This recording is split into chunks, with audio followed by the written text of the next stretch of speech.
on behalf of the Worcester Native Plant Initiative and to tell you a bit about us. We are a grassroots volunteer group.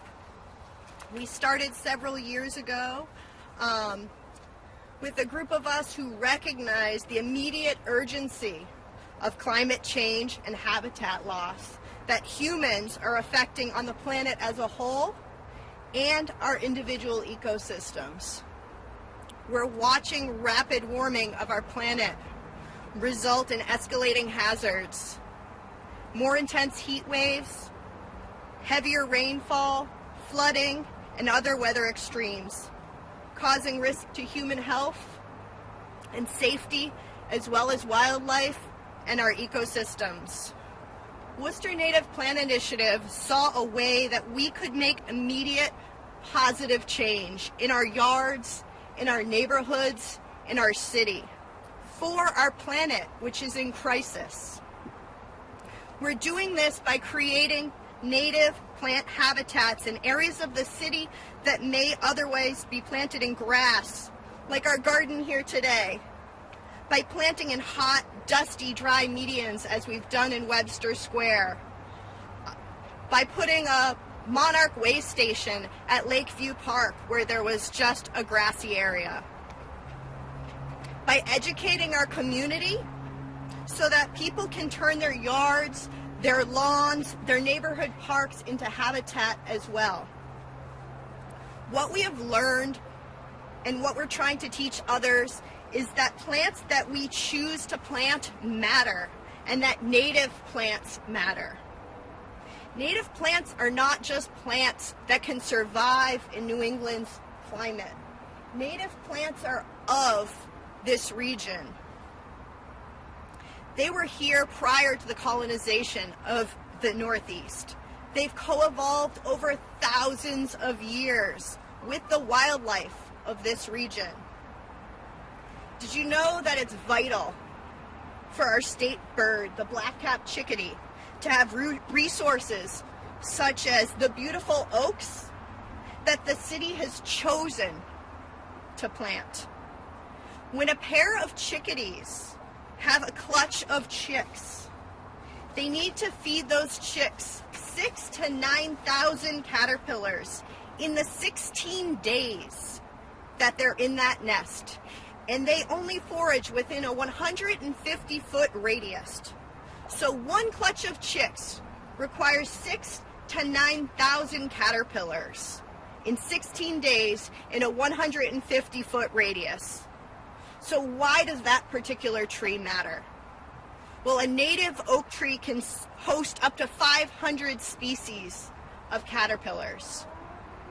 If the city chose instead to plant a ginkgo tree, which is native to Asia and a very common landscape tree here in New England, that tree can only support, in Massachusetts, 5 species of caterpillars. If you are a bird trying to find habitat to sustain your babies, where would you go? To the oak that can provide 500 species, or to the ginkgo? They don't always have that choice because of the plants that we are choosing. We see fewer and fewer birds because there are no resources to sustain them. What we plant matters, and what the city plants matters. Many of you may have heard that the monarch caterpillar is now on the endangered species list. Insects in varying stages of their life cycles tend to be specialists. That means they have co-evolved over thousands of years to utilize very specific plants. For the monarch, that means milkweed. Butterflies traveling from Canada must find a place to stop to lay their eggs so those would-be butterflies can continue their journey to Mexico. The only plant they can lay their eggs on is milkweed, because that's the only thing their caterpillars can feed on.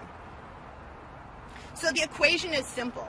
No milkweed, no monarchs. If all wild spaces are now in grass or mulch or non-native landscape plantings or mowed into an inch of their lives, there's no resources, no food, no habitat for these butterflies and other wildlife. And we use the monarch so often as a discussion point because it's something so recognizable. But it may not be to future generations. We in the plant and insect circles refer to them as a gateway insect because their story allows people to understand and unfortunately see exactly what's happening to our wildlife and to care and to enact change. While I've largely discussed the implications native plants have on our wildlife, I want to convey also that while we're at a critical point of losing so many species from our local ecosystems, along with them, we'll lose their ability to produce oxygen, clean water, provide flood control, pollination, pest control, carbon storage, and more. Those are the ecosystem services that sustain us as humans. I don't want to overstay my welcome up here, but I do want to convey the urgency of what we're doing and the immediate change we can create with the habitats in our yards, in our neighborhoods, and our city. Start with one native plant even. I want to welcome any who are interested in joining us. We have so many projects and not all of them involve planting. We'll be collecting and cleaning seeds, having free winter workshops to start native plants so people can get started or keep increasing their native plant footprint. Everyone's welcome.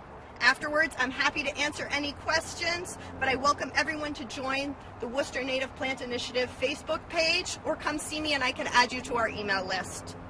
And lastly, I want to give a thank you to the City of Worcester for creating habitat in our park.